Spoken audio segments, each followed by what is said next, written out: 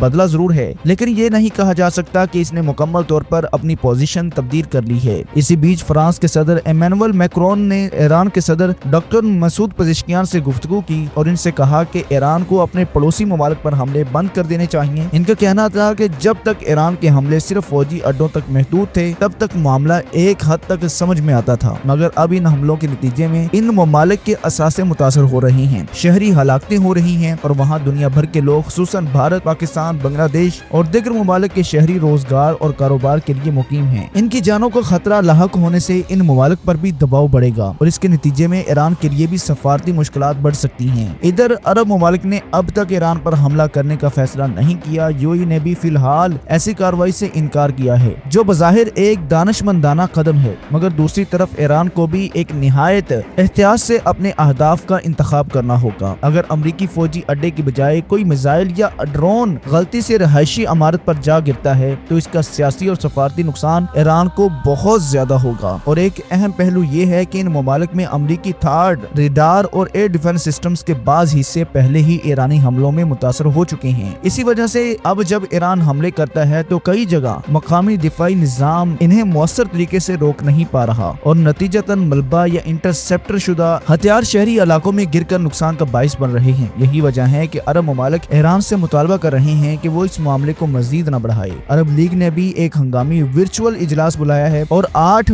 مارچ کو ہونے والا اجلاس میں جو قرارداد منظور کی گئی ہے اس میں سب سے پہلے عرب ممالک پر ایران کے حملوں کی مذمت کی گئی ہے۔ اس کے بعد یہ موقف اختیار کیا گیا ہے کہ عرب ممالک اپنی خود مختاری اور سلامتی کے تحفظ کے لیے دفاع ذات کا حق رکھتے ہیں۔ تاہم اس قرارداد میں یہ بات شامل نہیں تھی کہ انہیں لازماً ایران پر حملہ کرنا چاہیے۔ قرارداد میں ایران سے یہ بھی مطالبہ کیا گیا ہے کہ وہ خطے کے ان ممالک پر حملے بند کر دے اور اپنی جنگ کو اسی فریق تک محدود رکھے جس سے اس کا براہ راست تنازع ہے۔ یہ اہم نکات عرب لیگ کے اجلاس میں سامنے آئے ہیں، تاہم ایران کا اب تک اس پر کوئی واضح سرکاری رد عمل سامنے نہیں آیا۔ حیرت کی بات یہ بھی رہی ہے کہ عرب لیگ کے ہنگامی اجلاس میں ایران پر ہونے والے امریکی حملوں کی مذمت نہیں کی گئی اور نہ ہی ایران کے سپریم لیڈر سید آیت اللہ علی خامنائی کی شہادت پر تعزیت یا افسوس کا اظہار کیا گیا ہے۔ یہ پہلو بھی خطے کی سیاست میں بہت کچھ ظاہر کرتا ہے۔ اس ساری صورتحال میں یہ واضح ہے کہ مشرق وسطیٰ ایک نہایت نازک، پیچیدہ اور خطرناک مرحلے میں داخل ہو چکا ہے۔ ایک طرف ایران اپنی طاقت کا مظاہرہ کر رہا ہے، دوسری طرف عرب ممالک فی الحال تحمل سے کام لے رہے ہیں، مگر شہری ہلاکتیں اگر اسی طرح بڑھتی رہیں تو یہ توازن زیادہ دیر قائم رکھنا مشکل ہو جائے گا۔ یہی وہ مقام ہے جہاں ایک معمولی غلطی بھی پورے خطے کو ایک نئی جنگ میں دھکیل سکتی ہے۔ فی الحال اتنا ہی۔ اگر آپ کو یہ خاص ویڈیو پسند آئی ہو تو اسے لائک کیجیے اور کامنٹ سیکشن میں اپنی قیمتی رائے کا اظہار لازمی کیجیے۔ اللہ ہم سب کا حامی و ناصر ہو۔ السلام علیکم۔